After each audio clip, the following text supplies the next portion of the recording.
नमस्कार साथियों, मेरा नाम है अशोक पांडे और मेरे चैनल जैविक अशोक में आपका स्वागत है। फ्रेंड्स, आज हम इंडियन इकोनॉमी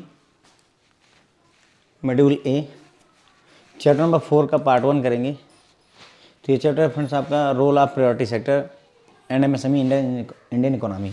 तो दो चीज़ें पढ़नी है बेसिकली, हमें प्रायोरिटी सेक्टर के बारे में पढ़ना है और एमएसएमई के बारे में पढ़ना है। ठीक है, प्रायोरिटी सेक्टर इस लेक्चर में निपटाएंगे। एमएसएमई के लिए दो और पार्ट बनेंगे, पार्ट 2 और पार्ट 3। तो प्रायोरिटी सेक्टर को डेडिकेटेड है। थोड़ा सा कॉन्सेप्ट समझ लेते हैं, फिर प्रायोरिटी सेक्टर कोई मुश्किल नहीं है, बहुत आसान सी चीज़ है।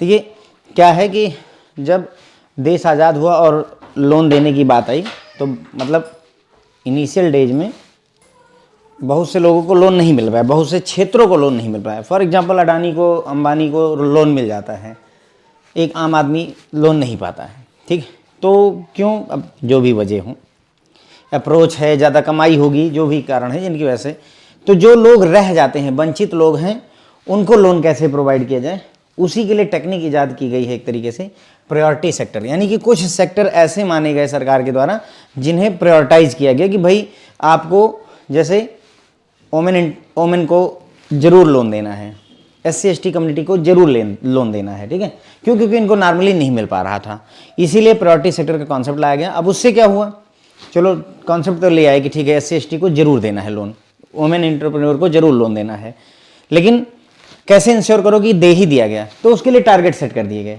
उसके लिए टारगेट सेट कर दिए गए कि भाई आपको प्रायोरिटी सेक्टर में इतना करना ही होगा, आपको 600 करोड़ का लोन बांटना ही बांटना है। अब जब 600 करोड़ का लोन बांटना है, नहीं बांटोगे तो मजबूरी में तुम्हारे, अगर नहीं बांटते हैं तो आपके ऊपर पेनल्टी लगा दी जाएगी। तो ऐसे में बैंक मजबूर हो गए कि नहीं भैया, आप चाहे जो भी हो, सिर्फ अंबानी और अडानी को नहीं देख सकते, हमें वुमेन एंटरप्रेन्योर्स को भी देखना है, उनको भी लोन देना ही पड़ेगा। उसी कॉन्सेप्ट को ही प्रायोरिटी सेक्टर फ्रेंड्स लैंडिंग कहते हैं। बेसिक सा फंडा यही इतना है जो मैंने आपको समझाया। Role of priority sector and MSME in Indian economy में RBI priority sector lending classification and standards are meant to match with the emerging national priorities and bring a deeper focus on inclusive development, thereby building consensus among all stakeholders। वही बात बोल रहा है कि priority sector के जो classifications होते हैं, जो स्टैंडर्ड सेट किए गए हैं, उनका उद्देश्य यही है कि जो हमारी इमर्जिंग प्रायोरिटीज़ हैं, जिन क्षेत्रों में हमें ज़्यादा फोकस करने की ज़रूरत है, वहाँ पर हम फोकस करें, लोन दें, लोन बांटें। Banks are interested with the encouraging the growth of such sector by providing appropriate and timely financing. बैंकों को ये जिम्मेदारी दी गई है कि जिन सेक्टर को प्रायोरिटी सेक्टर माना गया है, इन सेक्टर्स को इनकरेज करें ग्रोथ के लिए। कैसे? समय पर और पर्याप्त मात्रा में लोन प्रोवाइड करके, फाइनेंस प्रोवाइड करके। ठीक है, it enables better credit penetration in credit deficient regions. अब प्रायोरिटी सेक्टर आने से क्या फ़ायदा होता है कि जहाँ पर लोन नहीं मिल रहा था, जिन क्षेत्रों में, उन क्षेत्रों में लोन जो है मिलना शुरू हो जाता है।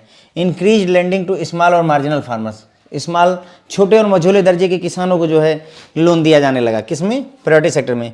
वल्नरेबल ग्रुप्स, ऐसे लोग जिनका दुरुपयोग, फायदा उठा रहे थे, सेठ, साहूकार, महाजन लोग, उनको लोन दिया जाने लगा।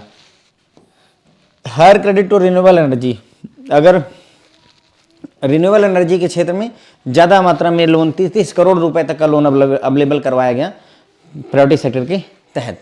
हेल्थ इंफ्रास्ट्रक्चर के लिए लोन, स्कूल बनवाने के लिए, पानी साफ, सैनिटेशन के लिए, साफ सफाई के लिए loan. Okay, and allied sector that require credit boost that are otherwise difficult to obtain. मतलब नॉर्मली इन सब जगहों पर, इन सब कामों के लिए लोन मिलना मुश्किल है, difficult to get the loan. लेकिन जब चूंकि प्रायोरिटी सेक्टर का पार्ट हो जाएगा तो बैंक मजबूर हो जाएंगे, उसके हाथ बंध जाते हैं।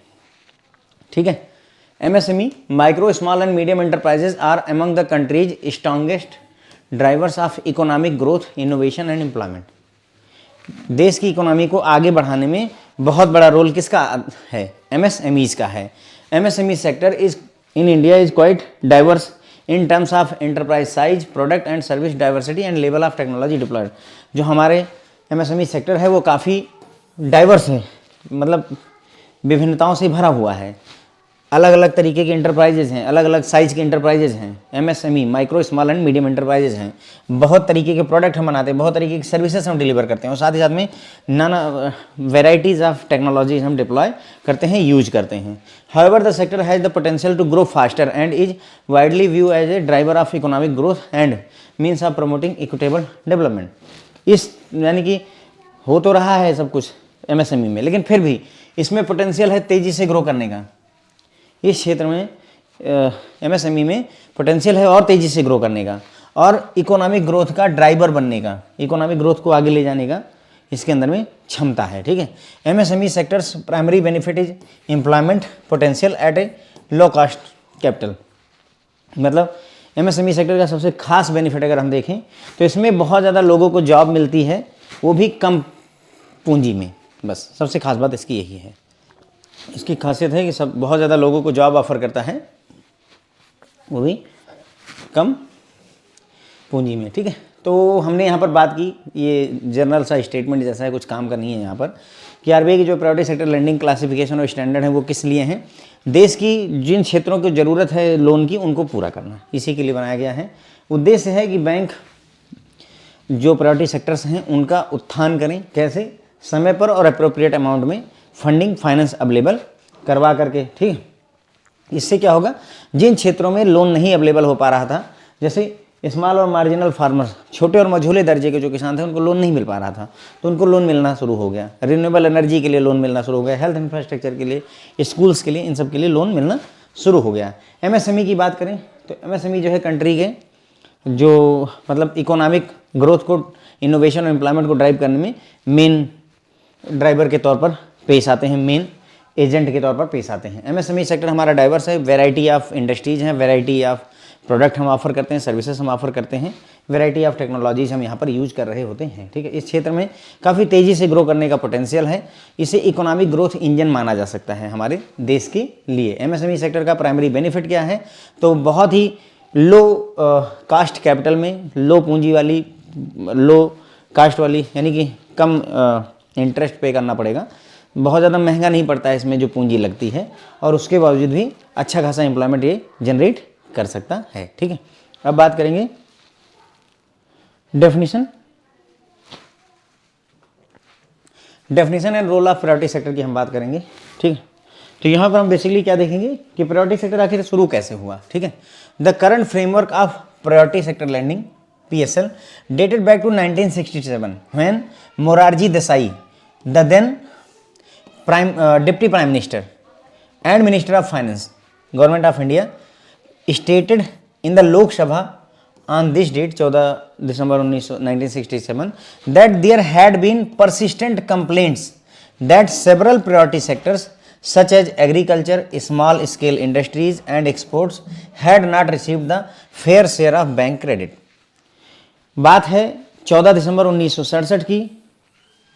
ठीक है, जब मोरारजी देसाई जो कि उस समय उप प्रधानमंत्री थे और साथ ही साथ में वित्त मंत्री भी थे, फाइनेंस मिनिस्टर भी थे, तो उन्होंने लोकसभा में एक डिटेल रखी कि हम मतलब ये देखा जा रहा है कि बहुत सारे प्रायोरिटी सेक्टर हैं हमारे, ऐसे सेक्टर जहां पर हमें ज़्यादा लोन देना चाहिए, जैसे एग्रीकल्चर को, छोटी इंडस्ट्रीज को, एक्सपोर्ट बढ़ाने के लिए हमें लोन देना चाहिए, लेकिन हम उतना लोन नहीं दे पा रहे हैं जितना बैंक का क्रेडिट मिलना चाहिए, उतना नहीं दिया जा रहा है।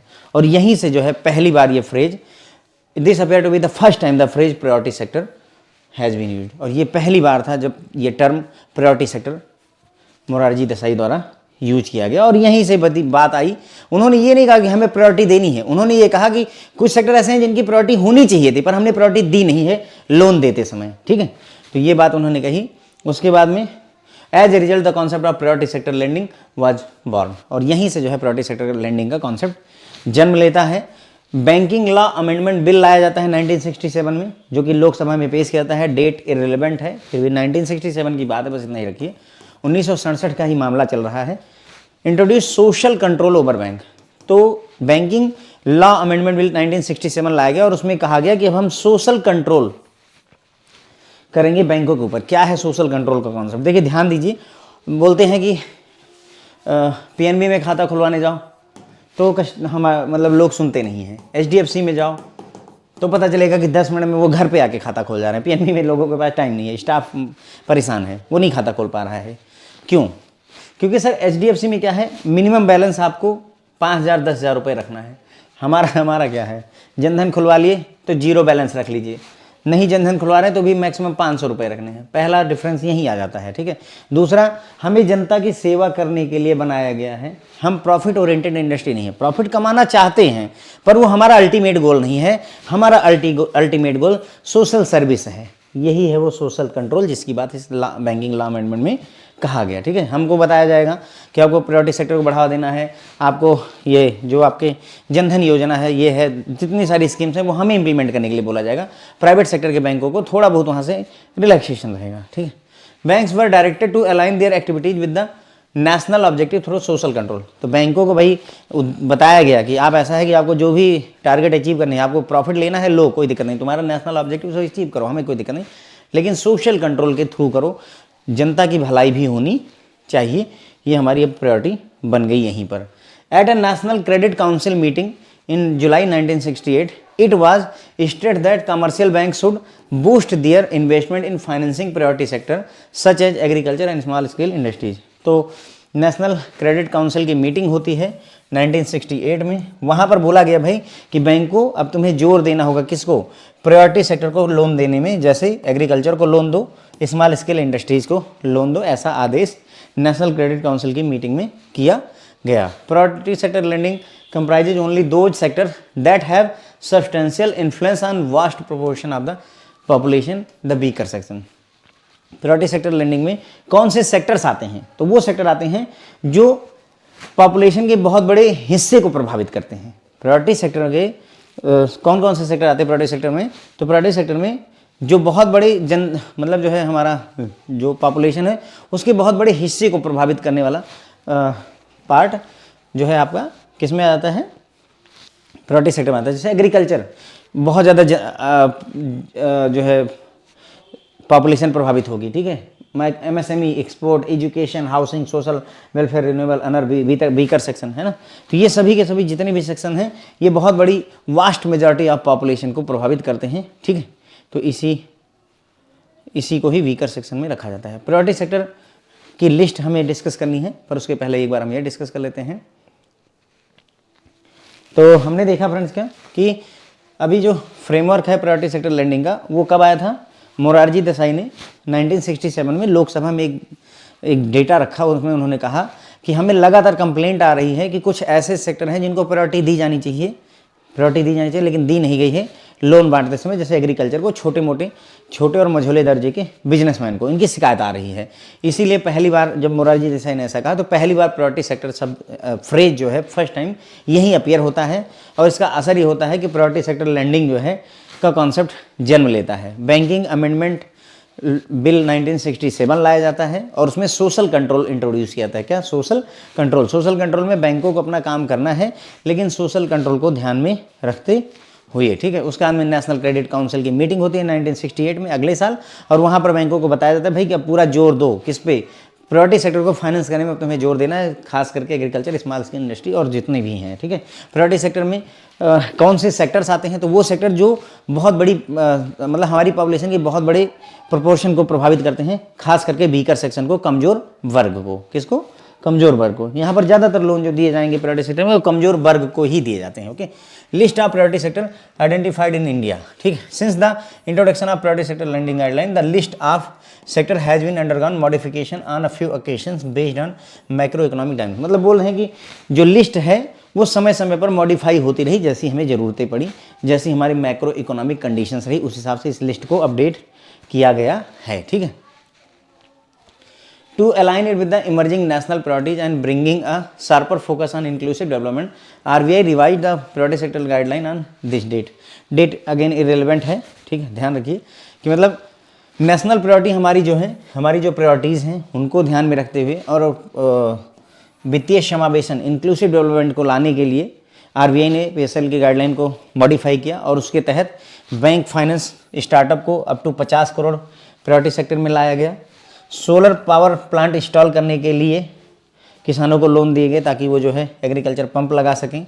उसके अलावा कंप्रेस्ड बायोगैस प्लांट वगैरह लगाए गए, कंप्रेस्ड बायोगैस प्लांट्स वगैरह लगाए गए। ठीक है, तो ये क्या याद रखना है? नहीं सर, कुछ ज़्यादा नहीं, ये वाला बस एक ही याद रखिएगा। 50 करोड़ स्टार्टअप को अप टू 50 करोड़ का लोन प्रायोरिटी सेक्टर में कहलाता है। ठीक है, कौन कौन से प्रायोरिटी सेक्टर की कैटेगरीज हैं? तो टोटल 9 कैटेगरी हैं। अगर देखो फ्रेंड्स ढंग से प्रायोरिटी सेक्टर पढ़ा जाए तो हमें ये 9 पढ़नी चाहिए डिटेल में, लेकिन आपके सिलेबस में जो मैं देख रहा हूँ वो इतना है नहीं, आपके सिलेबस में इतना ज़्यादा है नहीं, तो मैं इसको यहीं पर छोड़ दे रहा हूँ। ठीक है, पहला है एग्रीकल्चर, दूसरा है micro small medium enterprise MSME, तीसरा है एक्सपोर्ट क्रेडिट, चौथा एजुकेशन, पाँचवा हाउसिंग, छठवां सोशल इंफ्रास्ट्रक्चर, सातवां रिन्यूएबल एनर्जी, आठवां अदर और नौवां वीकर सेक्शन। ठीक, तो ये इतने कुल मिलाकर के 9 सेक्टर्स होते हैं हमारे प्रायोरिटी सेक्टर में। ठीक है, तो प्रायोरिटी सेक्टर में हमने देखा कि लिस्ट जो है वो समय समय पर अपडेट होती रही है। क्यों? क्योंकि हमारी ऐसी प्रायोरिटी, ऐसी ज़रूरतें बनी, माइक्रो इकोनॉमिक डायनामिक्स कंडीशंस ऐसी बनी कि हमें अपडेट करना पड़ा। ठीक है, नेशनल प्रायोरिटी जो भी इमर्ज होकर के सामने आई हैं, इंक्लूसिव डेवलपमेंट वगैरह लाने के लिए आरबीआई ने जो लेटेस्ट में वैसे 2021 में मॉडिफाई हुई है। ठीक है, लेकिन ठीक है, कोई दिक्कत नहीं है जो लिखा है इन्होंने।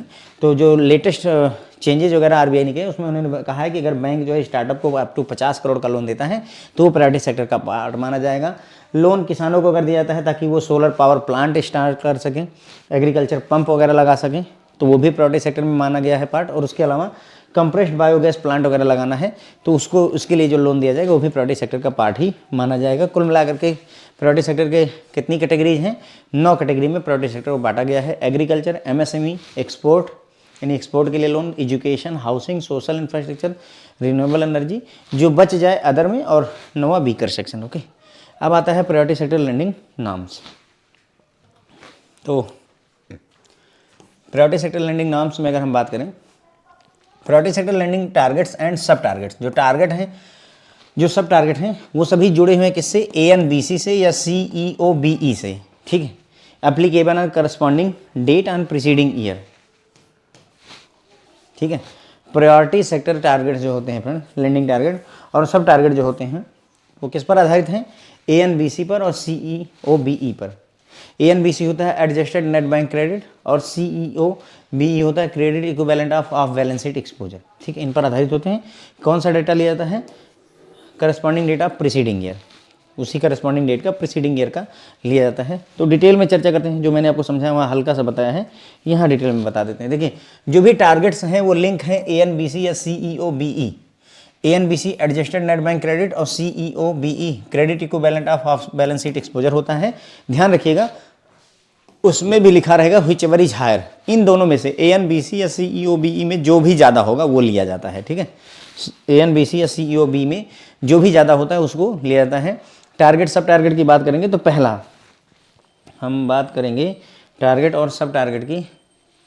तो जो पहली लिस्ट है फ्रेंड्स हमारे सामने वो ये है, डोमेस्टिक कमर्शियल बैंक, यानी हमारे पीएनबी वगैरह सारे बैंक जितने भी होंगे, जितने भी बैंक है domestic commercial bank, schedule commercial bank, और विदेशी बैंक जिनकी जो है 20 या उससे ज़्यादा ब्रांचेज हैं, 20 या उससे अधिक ब्रांचेज हैं, तो उन विदेशी बैंकों को।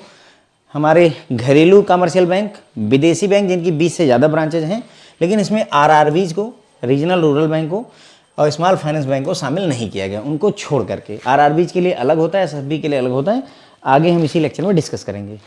तो अगर हम यहाँ पर फ्रेंड देखें तो देखिए, जो हमारे डोमेस्टिक कमर्शियल बैंक्स हैं उनके लिए प्रायोरिटी सेक्टर का टोटल टारगेट कितना है सर 40% का है। कितना प्रायोरिटी सेक्टर का टोटल टारगेट कितना होता है? 40% का होता है। एग्रीकल्चर का कितना होता है सर? 18% होता है। माइक्रो एंटरप्राइज के लिए कितना है? 7.5% होता है। वीकर सेक्शन के लिए जो लोन दिया जाना है वो कितना होना चाहिए? 12% होना चाहिए। स्मॉल और मार्जिनल फार्मर्स के लिए कितना होना चाहिए? 10% होना चाहिए। ठीक है, कुछ बातें और समझेंगे, टेबल में कुछ और चीज़ें हैं, जैसे टोटल प्रायोरिटी सेक्टर का टारगेट कितना है हमारे घरेलू बैंक का या विदेशी बैंक जिनकी 20 से ज़्यादा ब्रांचेज हैं?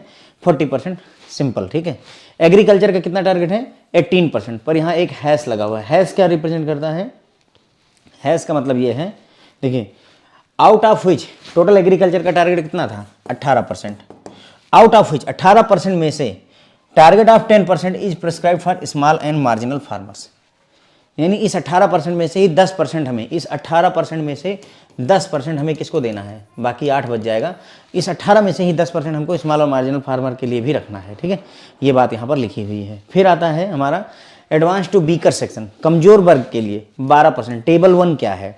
और स्मॉल और मार्जिनल फार्मर के लिए टारगेट क्या है? 10%। तो टेबल 2 क्या है ये भी हम देखते हैं। ठीक है, तो टेबल 1 और टेबल 2 दोनों देखा जाएगा। देखिए, वीकर सेक्शन के लिए टारगेट जो है आरबीआई ने ऐसे ईयर वाइज सेट किए, ऐसे सेट किए हुए थे। ठीक है, ईयर वाइज कि वीकर सेक्शन के लिए किस फाइनेंशियल ईयर में क्या टारगेट रखा जाएगा। वीकर सेक्शन के लिए बैंक को 2020-21 में 10%, 21-22 में 11%, 22-23 में 11.5 11.5% और 2023 और 24 में 12% का टारगेट रखना था। अभी क्या चल रहा है मौके पर? 24-25 चल रहा है, तो ऑब्वियसली हमारा ये 12% ही लागू होगा, ठीक है, 12% ही होगा हमारा लागू। कितना? तो वीकर सेक्शन के लिए टारगेट क्या होना चाहिए? 12% का। देखिए यहाँ पर इसीलिए यहाँ 12% लिखा हुआ है, लिखा 12% है, लेकिन अभी तो ऐसे पूछे जाने के चांसेस नहीं है, क्योंकि ये बहुत पुराना डेटा हो गया, 2020-21 से लेकर के 23-24 तक की जब आया था सर्कुलर तब इंपॉर्टेंट था। अभी तो अगर हम 12% भी याद रखें तो काम चल जाएगा, क्योंकि देखिए 12% पर हम आ चुके हैं, 2023-24 तक आना था और उससे ज़्यादा ही होगा, पर फिर भी मैं टेबल आपके लिए ले आया हूँ। Similarly table number 2 small marginal farmer के लिए अभी 10% होना चाहिए, और टेबल 2 देखिए पहले क्या था, इसमें भी सेम केस वही है, 20-21 में 8%, 21-22 में 9%, 22-23 में 9.5% और 23-24 में 10% की बात की गई। तो अभी 24-25 चल रहा है तो 10% ही रहेगा। मैं बस आप मेरा अपना सजेशन रहेगा कि अब इसको याद न रखें तो भी काम चल जाएगा, कोई बड़ी बात नहीं है, ठीक है। तो बस अब ये पूरा एक्सप्लेनेशन क्लियर होता है। यहाँ पर डोमेस्टिक बैंक या विदेशी बैंक 20 से ज़्यादा ब्रांच वाले हैं तो टोटल प्राइवेट सेक्टर का टारगेट 40% है, एग्रीकल्चर का टारगेट 18% का है, माइक्रो एंटरप्राइजेज के लिए 7.5% का है, वीकर सेक्शन को कम से कम 12% देना होगा और स्मॉल मार्जिनल फार्मर को कम से कम 10% देना होगा। ये है किसके? डोमेस्टिक कमर्शियल बैंक और फॉरेन बैंक जिनकी 20 से अधिक ब्रांचेज हैं, ठीक है फ्रेंड। तो बस यहीं पर खत्म होता है। दूसरा देखते हैं, अगर मान लो कोई विदेशी बैंक है, ठीक है, और उसकी 20 से कम ब्रांचेज हैं, पिछला वाला तो 20 ब्रांच या उससे ज़्यादा हो, विदेशी बैंक 20 ब्रांच या उससे ज़्यादा हो। अगर कोई विदेशी बैंक है जिसकी 20 से कम ब्रांचेज हैं, तब क्या होगा? तो सर उसको टोटल प्रायोरिटी सेक्टर का टारगेट 40% कर दिया गया है, उसको टोटल प्रायोरिटी सेक्टर का टारगेट 40% का है। इस 40% में से 32% can be in the form of lending to export और not less than 8 can be any other priority sector. मतलब इन्होंने कहा कि कुल मिलाकर के देखो प्रायोरिटी सेक्टर में 9 थे, 9 क्लासिफिकेशन हुए थे। एग्रीकल्चर हो गया, एक्सपोर्ट क्रेडिट, एजुकेशन, है ना, वीकर सेक्शन, ऐसे करके 9 थे। तो इसमें से 32% जो है 32%, इस 40% में 32% तुम एक्सपोर्ट पे खर्चा कर सकते हो। एक्सपोर्ट पे ही क्यों? क्योंकि ये विदेशी बैंक है, विदेशी बैंक है, ज़्यादा इंटरेस्ट किस में रखेगा? जो एक्सपोर्ट हो, विदेशों में जाए, उसलिए, ठीक है। तो 32% एक्सपोर्ट पे खर्चा कर लो, लेकिन बाकी का जो 8% है वो तुम्हें किसी और, इन 9 में से कोई 8 चुन लो, किसी और में खर्चा करना पड़ेगा। तो ध्यान रखें। इसके अलावा फॉरेन बैंक को कोई अदर टारगेट, एग्रीकल्चर के लिए अलग से, स्मॉल मार्जिनल फार्मर के लिए अलग से कोई टारगेट नहीं होता है। इनके लिए सिर्फ एक टारगेट होता है। फॉरेन बैंक 20 से अगर कम ब्रांचेज हैं तो उनके लिए सिर्फ एक टारगेट होता है कि टोटल प्रायोरिटी सेक्टर का टारगेट पूरा कर दो, 40% का, बस बात खत्म। जबकि अगर 20 से ज़्यादा ब्रांचेज हो जाएं तो उनके लिए ये सारे टारगेट हैं, उनको ये भी 12% पूरा करना पड़ेगा, ये भी 10% पूरा करना पड़ेगा, 7.5% ये सब करना पड़ेगा, ठीक है। लेकिन अगर less than 20 branches are there, सिर्फ एक टारगेट है 40% वाला, ठीक है। अब आता है फ्रेंड्स आरआरबी। तो फ्रेंड्स आरआरबीज में क्या है? रीजनल रूरल बैंक में देखिए ये ग्रामीण क्षेत्रों से रिलेटेड होते हैं और जितना भी वीकर सेक्शन है, कमजोर वर्ग है, वो गांव में ही रहता है। तो इसीलिए इनको प्रायोरिटी सेक्टर का टारगेट 75% का दिया गया है। बैंकों को, पीएनबी वगैरह, एसबीआई वगैरह को 40% का है, इनको कितना है? आरआरबीज को 75% का, ठीक है। एग्रीकल्चर के लिए कितना है सर? 18% का, माइक्रो के लिए 7.5% का, एडवांस टू वीकर सेक्शन का 15% फिक्स है, ठीक है। और स्मॉल और मार्जिनल फार्मर के लिए अभी 10% पहुंच चुका है तो 10% रहेगा। टेबल 2 वही जो अभी आपको दिखाया था, अभी मौके पर 10% पहुंच गया है तो 10% ही रहेगा, ठीक है।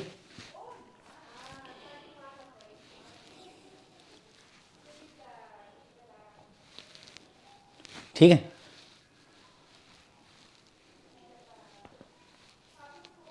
अब देखिए यहाँ पर जो है थोड़ा सा ये देखिए 75% में स्टार जो लगा हुआ वो क्या कहता है? However lending to medium enterprises, social infrastructure and renewable energy shall be only up to 15% of NBC. मतलब ये जो 75% है इसमें भी रोक लगाई गई है कि अगर जो है लोन मीडियम एंटरप्राइज को दे रहे हैं, सोशल इंफ्रास्ट्रक्चर को दे रहे हैं और रिन्यूएबल एनर्जी को दे रहे हैं तो वो ज़्यादा से ज़्यादा 15% हो सकता है। कितना? 15%, क्योंकि ये सारे बड़े लोन होते हैं। क्योंकि मीडियम एंटरप्राइज को भी करोड़ों में लोन होगा, सोशल इंफ्रास्ट्रक्चर, हॉस्पिटल बनवाना है, स्कूल बनवाना है, उसके लिए भी करोड़ों में लोन होगा, रिन्यूएबल एनर्जी के लिए 30-30 करोड़ तक का लोन जाता है। इसीलिए उसको रोका गया कि मैक्सिमम 15% में ये सारा निपटाओ, बाकी सब छोटे और मझोले किसानों को, गरीबों को, SC ST कम्युनिटी को, महिलाओं को, इनको सबको देना है, ठीक है। क्लियर हो जाती बात? तो 75% टोटल टारगेट है। एग्रीकल्चर के लिए जो टारगेट सेट किया गया है 18% का सेट किया गया है। माइक्रो एंटरप्राइज के लिए वही सेम 7.5% का है। वीकर सेक्शन के लिए यहाँ फिक्स कर दिया गया है 15%। यहाँ टेबल नहीं यूज की गई है, ध्यान देंगे, इसलिए मैंने फिक्स लिखा है। वीकर सेक्शन के लिए आरआरबी को 15% फिक्स कहा गया कि 15% करना ही करना है। वहाँ पर क्या था, आप ध्यान करिए, टेबल 1 यूज होती थी, टेबल 1 यूज हुआ करती थी, जिसमें 10%, फिर 11%, फिर 11.5% और फाइनली 12% हुआ था, ठीक है। वो टेबल यहाँ पर नहीं यूज होगी। 15% एकदम फिक्स कर दिया गया। स्मॉल और मार्जिनल फार्मर के लिए यहाँ पर भी टेबल रेफर की जाएगी। टेबल के हिसाब से अभी 10% आ गया है, तो हम 10% रखेंगे। उसमें क्या था 8% और उसके बाद 9%, 9.5% एंड देन 10% था। तो अभी 10% चल रहा है मौके पे, तो हम 10% यूज कर सकते हैं, ठीक है। तो RRBs हो गई फ्रेंड्स हमारी। उसके बाद में ये तो जो हैश लगा हुआ है बताया था एग्रीकल्चर में 18% में से 10% किसके लिए है, स्मॉल और मार्जिनल फार्मर के लिए। बात करते हैं स्मॉल फाइनेंस बैंक की। स्मॉल फाइनेंस बैंक के लिए स्थिति देख लीजिए। स्मॉल फाइनेंस बैंक में टोटल प्रायोरिटी सेक्टर टारगेट वही 75% का है। एग्रीकल्चर के लिए फ्रेंड्स 18% का है। माइक्रो के लिए 7.5% का है। एडवांस टू वीकर सेक्शन 12% रहने वाला है और स्मॉल मार्जिन फार्मर के लिए 10% रहने वाला है। इवन यहाँ पर टेबल रेफर होगी, पर अभी मौके पर स्थिति 12% और 10% की है, तो हम ओके मान करके चल सकते हैं, ठीक है मैडम। तो बस ये हो गए कुल मिलाकर के 4 तरीके के बैंक, ठीक है।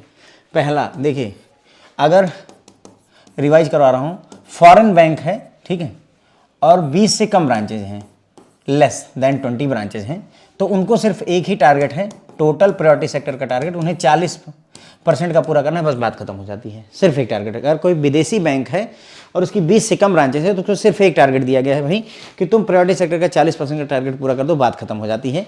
फिर थोड़ा सा इसमें बताया गया कि भाई 32% तक इस यूज कर सकते हैं एक्सपोर्ट में, और बाकी का 8% किसी और क्षेत्र में यूज कर सकते हैं, ठीक है। एक ही हो गया। दूसरा, अगर हमारे शेड्यूल्ड कमर्शियल बैंक हैं और विदेशी बैंक है लेकिन 20 या उससे अधिक ब्रांचेज हैं, तो उनके लिए टोटल प्रायोरिटी सेक्टर का टारगेट 40% है। एग्रीकल्चर में उन्हें 18% करना है, ठीक है। उसके बाद में माइक्रो एंटरप्राइजेज के लिए उन्हें 7.5% का करना है। उसके बाद में आपको वीकर सेक्शन के लिए 12% का करना है।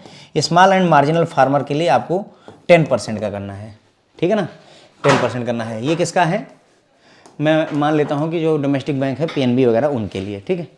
अब अगर हम RRBs में आ जाएं, तो RRB में क्या स्थिति है, टोटल प्रायोरिटी सेक्टर का टारगेट 40 की जगह पर ग्रामीण बैंकों में 75% का हो जाता है। एग्रीकल्चर वही same as it is 18%, micro enterprise same 7.5%, और वीकर सेक्शन के लिए अगेन 12%, ठीक है। नहीं, वीकर सेक्शन के लिए RRB में चेंज आता है, और स्मॉल मार्जिनल फार्मर के लिए 10% का। यहाँ पर चेंज आता है कि ये 15% हो जाता है फिक्स, ध्यान करिए, ठीक। बाकी सब सेम है। देखिए यहाँ और यहाँ चेंजेज हुए, ठीक है। RRBs में थोड़ा रिवाइज करवा रहा हूँ, फ्रेश माइंड से ध्यान करिए। स्मॉल फाइनेंस बैंक के लिए, SMF के लिए यही 75% वाला का 75% ही रखिए। 18% को 18% ले लीजिए, 7.5% को 7.5% रखिए, और ये डेटा यहाँ वाला उठा के यहाँ चिपका दीजिए। 12% ले लीजिए वीकर सेक्शन के लिए, और 10% ले लीजिए स्मॉल और मार्जिनल फार्मर के लिए, ठीक है। बस ये हो गया फ्रेंड्स जो है कुल मिलाकर के टारगेट। और अगर जो है लेस देन 20 ब्रांचेज हैं, तो टोटल प्रायोरिटी सेक्टर का टारगेट होता है 40% का, बस। विदेशी बैंक 20 से कम ब्रांचेज के लिए एक ही टारगेट है। तो ये कुल मिलाकर के 4 तरीके के बैंकों का आपको डेटा दिया हुआ है, उनको समराइज करवा दिया मैंने, आपको पूरा समझा दिया कि कहाँ क्या ध्यान रखना है। 40% का है PNB वगैरह जैसे, यानी कि schedule domestic scheduled commercial bank वगैरह हो गए 40% है। RRBs के लिए SFM के लिए 75% का है, 75। एग्रीकल्चर 18 ही सब में रह रहा है। माइक्रो एंटरप्राइज के लिए 7.5 सब में रह रहा है। स्मॉल मार्जिनल फार्मर के लिए 10% सब में रह रहा है, ठीक है। तो चेंजेस कहाँ आते हैं, टोटल प्रायोरिटी सेक्टर के टारगेट में, या तो फिर ये बीकर सेक्शन वाले में, बस 2 ही जगहों पर चेंजेस आते हैं, बाकी सब कुछ सेम है, ध्यान देंगे तो, है ना। बीकर सेक्शन में क्या है, केवल RRB में ये 15% फिक्स हो जाता है, बाकी सब में सेम वही टेबल वाला यूज होगा, ठीक है। और यहाँ पर 40% का 75% हो जाता है, ठीक है। तो पूरा आपको समझा दिया, बता दिया, दिखा दिया। बिलीव है, मुझे उम्मीद है चीज़ें आपको समझ में आई होंगी। Thank you so much friends, okay.